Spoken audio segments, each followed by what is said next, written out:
Why am I watching this? What is the point of this? Really, guys, that is something somebody left in the comments of one of the previous videos. It cracked me up. It really did. Well, we're going to talk about that today and a couple other things while we get this shipping done. And guys, I just still can't believe that. What's the point of watching this? Really? So sales this weekend were pretty good. Right now, I've got 9 orders, 27 cards, just a fraction of what's sold. What's fun about these is you see they're all in bags, which means they are multi-quantity orders, which we all know those are my favorite because those increase the ROI because less eBay fees and more cards sold at once. Yeah, so we got Lindsay Whited. She said, I don't understand the point and title of this video. Why am I watching a guy ship cards? I feel like this is a troll account, but I could be wrong. Even if it's not, it just cracked me up and we got to talk about that one. Yeah, this was in response to the video that we made as a follow-up to eBay adding grading. It was the one where the guy was talking about, you know, eBay sellers are ripping people off by not putting the grade and whatnot. So that's what she is responding to here. She doesn't understand the point of the video and title. Well, the title was because the guy said we're ripping people off by not using our grading. So the title, are sports card sellers ripping people off? Kind of makes sense to me. I don't know.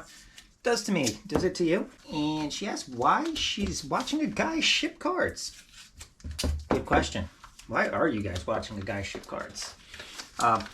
What I told her, obviously, I already commented back, that some of you actually like, you know, content like this. It's kind of something you could throw on in the background while you're working, listen to, do your job. And also, if you're newer to reselling, especially selling sports cards, information like this that we talk about could be very valuable. So, yeah, some people just like watching people do their job, answer questions, maybe learn a thing or two that they didn't know before. Sometimes they just want to support and listen. And you know what, though? Why are you watching a guy ship cards? I don't know, Lindsay. But what I will always do is thank you for thank you for watching. Jason Edwards Sports Cards, he's another seller, and he asked a question about eBay standard envelope. How many get lost or never showed up? He's had 8 of them so far, and ironically, they all kind of get lost in Greensboro, North Carolina. That's interesting. Jason, another great question. And you know what? First, before we even get into your comment, got to say, I like the way you spell your name. That is actually how my son Jason has his name spelled. Is it because of Jason Worth? Because that's why my wife named him that way. Jason Worth, former Philadelphia Philly. Moving on. He wanted to know about the standard envelope. How often are things lost or don't show for the customers? He said 8 so far. Wow, 8. And they're always lost in Greensboro, North Carolina. That's crazy. We've shipped almost 4,000 cards so far in 2023. And you know what, Jason? I've probably had less than you lost or never shown up, at least from complaints from buyers. You might have had some buyers that just never said anything and just ate it up as a loss because it's a $1.50 free ship card. And then you've got others that have reached out. But the ones that have reached out, I probably have in that, 5 to 10 range. I'd have to look for sure, but honestly, it hasn't been that many, and it actually kind of surprises me. I've had quite a few people too where they reach out and say the card never showed, and I say give it a couple of days, and then they say it actually showed up, and this is a month after the fact. Locations where they get lost, I'm actually not quite sure. Usually when people complain to me about something not arriving, it's in that out for delivery stage, and that's when it just never shows up. So to me,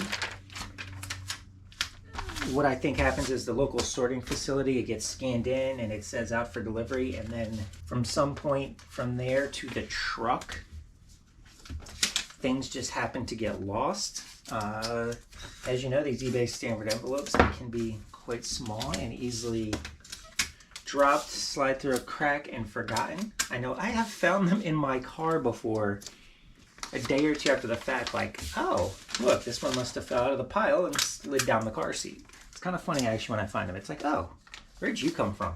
How old are you? Thankfully, that doesn't happen too often. But yeah, on location, I really can't say what location this happens at, because it happens all over.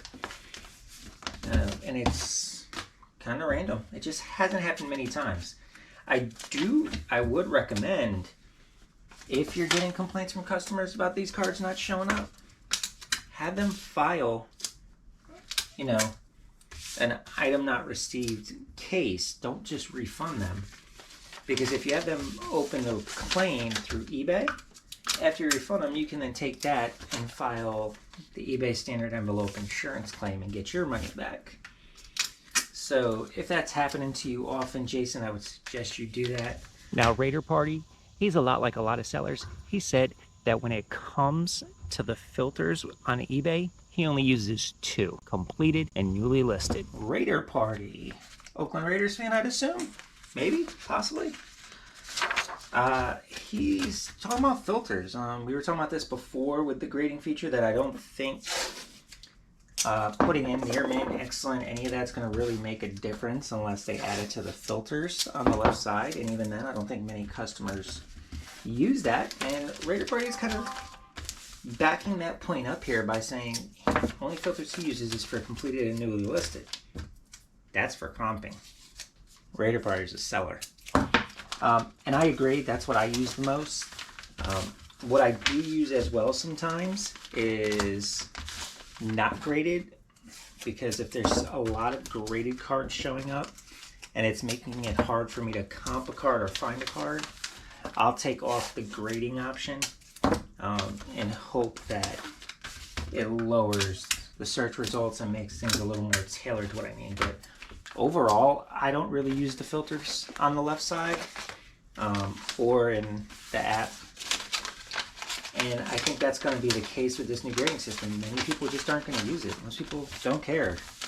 They type in what they're looking for, and 9 times out of 10, it's going to show up without even using a filter. So what is going to be the actual need for the filter?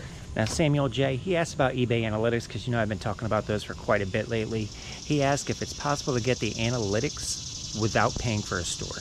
Samuel J. asked a good one that, unfortunately, Sammy, I don't know if I'm really going to be able to answer this one for you. He asked about those eBay analytics. Can you access them without a store? I don't know, and I don't remember, Sam.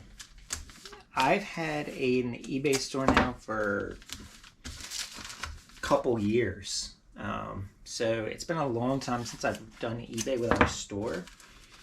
And honestly, even if I could remember, I don't know if my thoughts on what it was like back then would still be valid with how much eBay keeps changing things.